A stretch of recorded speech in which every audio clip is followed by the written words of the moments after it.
Senator Hirono, please. Thank you, Mr. Chairman. Welcome and congratulations to all of our nominees.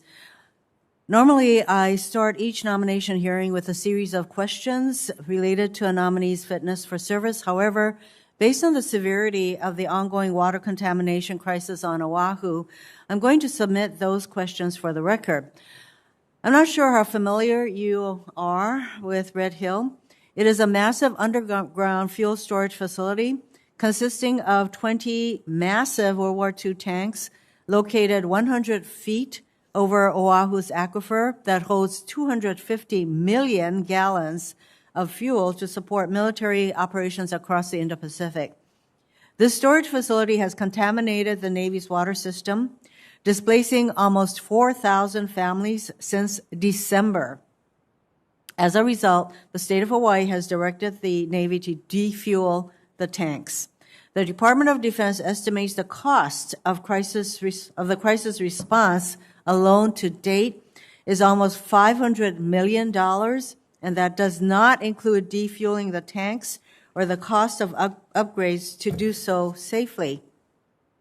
The Navy must immediately resolve the drinking water crisis, and the Department of Defense must develop a long-term plan for strategic fuel storage.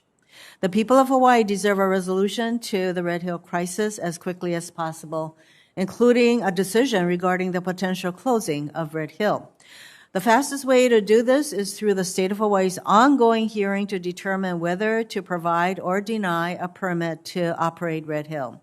At the end of the day, the health and safety of the people of Hawaii and military members and their families is my top priority, a goal shared by the Secretary of Defense. A fundamental component of health and safety is access to clean drinking water, a goal we should all be focused on. Question for Mr. Storch. In November, I led the effort, along with my colleagues from the Hawaii delegation, in calling for the DoD Inspector General to start an independent investigation into Navy oversight and operation at the Red Hill bulk fuel storage facility.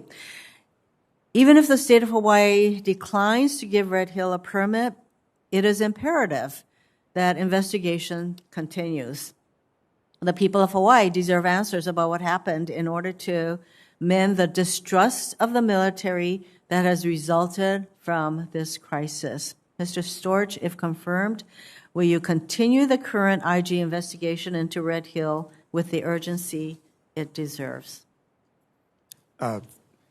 Thank you for the question, Senator. I am aware of the pendency of an evaluation. I'm not familiar with the current status of it, but if I'm confirmed, certainly I'll work with the team at the OIG to ensure that it's appropriately followed through on and any appropriate recommendations made, and those are followed through on as well. If I can, I would just mention with regard to Senator Gillibrand's question, I don't think I answered it very articulately, but it would essentially be the same answer that I'm not aware as the IG of NSA of the current status of pending evaluations at other offices, but if I'm confirmed, I'll make sure that we follow through as appropriate. Thank you. Thank you. Mr. Lohman, a long-term concern I know the military has with respect to Red Hill is the national security impact that defueling and shutting down the facility could have.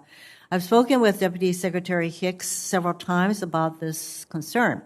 She has launched a thorough review of the facility's long-term future to include the option of permanently defueling Red Hill and is analyzing the distribution of fuel reserves for operations in the Pacific Theater. And you mentioned already in your testimony that you indicated the Indo-Pacific needs, which is, of course, a huge AOR, and the supplies that will be required, that includes fuel. So that's something that you've already acknowledged. The department needs a storage and logistics solution for the strategic fuel reserves, and this is an issue that will likely require extensive funds and direction from Congress. Mr. Lohman, if confirmed, you will be responsible for overseeing the fuel requirements for the department. Very briefly, how do you intend to approach this issue? Senator, thank you. I'm aware of a couple of ongoing initiatives. One you referenced already, the DSD's sponsored study of the strategic positioning of petroleum supplies in the Indo-Pacific at echelon and whether any changes in the positioning of that fuel can be made.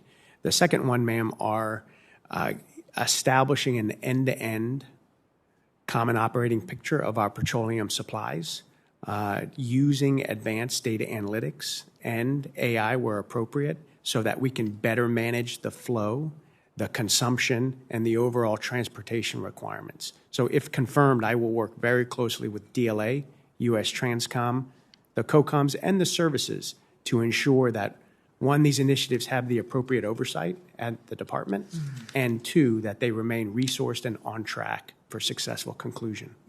Mr. Chairman, with regard to Red Hill, it is highly likely that the state of Hawaii will not grant a permit for the continuing operations of Red Hill, and therefore we are going to need to address how we're going to meet the fueling needs of the Indo-Pacific AOR. I have some other questions that I'd like to submit for the record, Mr. Chairman. Thank you very much. Thank you, Senator Hirono. Senator Tillis, please. Thank you, Mr. Chair. I'll defer to